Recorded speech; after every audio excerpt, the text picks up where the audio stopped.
Hello friends, today ஒரு சூப்பரான காடை 65யும் அதை எப்படி வந்து க்ளீன் பண்ணி குக் பண்ணுறதுன்னு காமிக்க போகிறேன். ஸோ வீடியோ ஸ்கிப் பண்ணாமல் பாருங்கள்.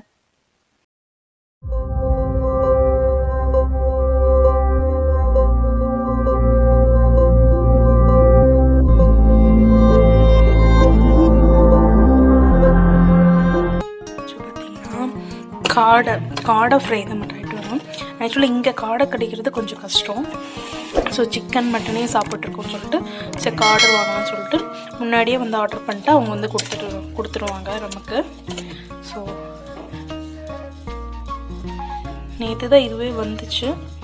நானும் இன்னும் ஓப்பன் பண்ணி பார்க்கல. ஓப்பன் பண்ணிடலாம்.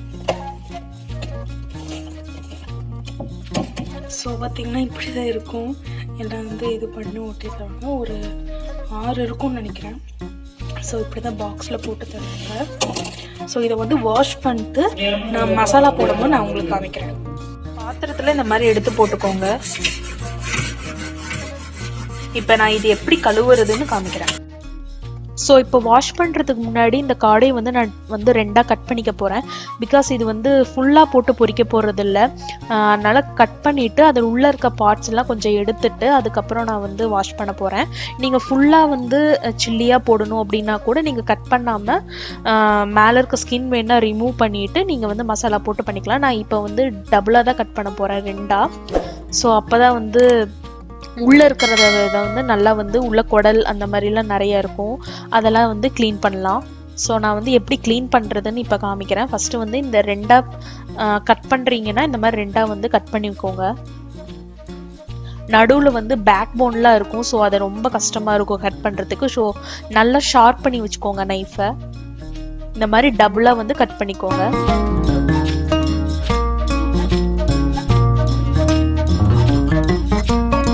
ஸோ நெக்ஸ்ட் ஒரு பாத்திரத்தில் வந்து மஞ்சத்தூள் போட்டுக்கோங்க. நல்லா உள்ளே விட்டு ஃபிங்கர்ஸ்லாம் வந்து நல்லா உள்ளே விட்டு தேய்ச்சி நல்லா ரப் பண்ணி நல்லா இது பண்ணுங்க. ஃபர்ஸ்ட் வந்து நான் மஞ்சத்தூள் போட்டிருக்கேன்.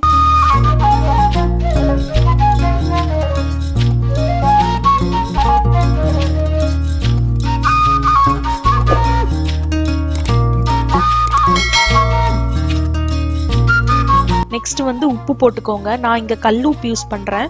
கல்லுப்பாக இருந்தால் பெஸ்ட்டு, நல்லா வந்து க்ளீன் ஆகும். ஸோ இந்த மாதிரி நல்லா வந்து ஒவ்வொரு காடையும் வந்து எடுத்து க்ளீன் பண்ணிக்கோங்க. சிக்கனாக இருந்தால் அது அவ்வளோக்கா க்ளீன் பண்ண தேவையில்லை, அவுட்டர் லேயர் மட்டும் க்ளீன் பண்ணால் போதும். பட் காடைக்கு உள்ளே வந்து நிறையா அந்த குடலாகட்டும் இல்லை கட் பண்ணதுக்கப்புறம் நடுவில் போன்ஸ் கிட்ட இருக்கலாம் வந்து அழுக்கு இருக்கும். ஸோ அதையும் நீங்கள் வந்து நல்லா இந்த மாதிரி ரப் பண்ணிக்கோங்க. இந்த மாதிரி நல்லா க்ளீன் பண்ணிக்கோங்க.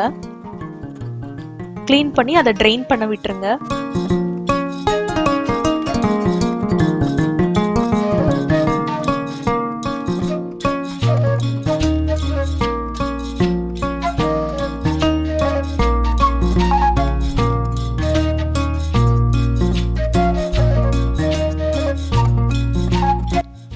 ஸோ இப்போ காடைக்கு வந்து மேரினேட் பண்ணிடலாம். ஃபர்ஸ்ட் நான் இங்கே வந்து வாஷ் பண்ண காடை எடுத்து வச்சுருக்கேன். ஃபர்ஸ்ட் வந்து ஜிஞ்சர் கார்லிக் பேஸ்ட் போடுறேன். ஒரு 2 ஸ்பூன் அளவுக்கு போட்டுக்கோங்க. அப்புறம் மஞ்சத்தூள், அப்புறம் உங்ககிட்ட எந்த சில்லி மசாலாவோ இல்லை சிக்கன் 65 மசாலாவோ ஆட் பண்ணிக்கலாம். நான் இங்கே ஆச்சி ஆட் பண்ணியிருக்கேன். நெக்ஸ்ட்டு 1 டீஸ்பூன் தயிர், அதுக்கப்புறம் கார்ன்ஃப்ளவர் 2 டீஸ்பூன்.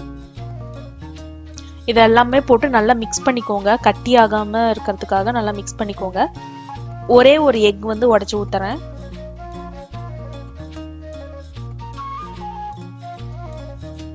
ஸோ நல்லா மிக்ஸ் பண்ணிக்கோங்க.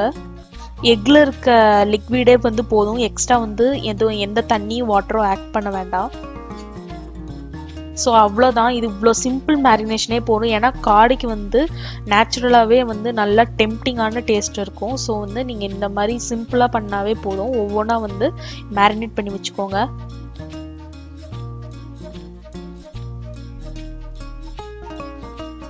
இந்த மாதிரி எல்லா காடையும் நான் மேரினேட் பண்ணியாச்சு. உங்களுக்கு பார்த்தாவே தெரியும் நல்லா வந்து மசாலா கோட் ஆயிருக்கு. இதை நீங்கள் பிளாஸ்டிக் wrap பண்ணி ஒரு 2 hours வச்சா போதும். இல்லைன்னா நீங்கள் ஓவர் நைட் வச்சா இன்னும் வந்து ஜூஸியாகவும் டெண்டரியாகவும் இருக்கும். இப்போ 2 hours கழிச்சு நான் எடுத்திருக்கேன். ஸோ வந்து இதை வந்து நல்லா வந்து பொரிச்செடுக்க போகிறோம். அதுக்கு முன்னாடி ஒரு சிம்பிள் ட்ரிக் என்னன்னா, பொரிக்கிறதுக்கு முன்னாடி ஒரு 2 டீஸ்பூன் அளவுக்கு அரிசி மாவு போடுங்க. அப்போ தான் கிறிஸ்பியாக இருக்கும். நான் அதுதான் வந்து இப்போ ஆட் பண்ணியிருக்கேன். ஸோ இப்போ பொரிக்க ரெடி ஆயாச்சு. ஐம் ஸோ சாரி காய்ஸ், காடை ஃப்ரை பண்ணுற கிளிப் வந்து டெலீட் ஆகிடுச்சு, ரெக்கவரி பண்ண முடியல. ஸோ மேரினேட்க்கு அப்புறம் நீங்கள் காடையை வந்து 6 to 8 மினிட்ஸ் மீடியம் ஃப்ளேமில் வந்து ஃப்ரை பண்ணும். பிகாஸ் அப்போ தான் உள்ளே வந்து நல்லா ஃப்ளஷ் வந்து வேகும். பிகாஸ் இது ஹார்டாக இருக்கனால ஒரு 6 to 8 மினிட்ஸ் பக்கமாக மீடியம் ஃப்ளேமில் வச்சு ஃப்ரை பண்ணுங்கள். இந்த மாதிரி கோல்டன் ப்ரௌன் வந்ததுக்கப்புறம் எடுத்துக்கோங்க. சூப்பரான காடை ஃப்ரை ரெடி ஆயிரும். இது கண்டிப்பாக உங்கள் வீட்டில் வந்து பண்ணி பாருங்கள். இந்த வீடியோ பிடிச்சிருந்தா ப்ளீஸ் லைக் அண்ட் சப்ஸ்கிரைப் பண்ணுங்கள். தேங்க்யூ.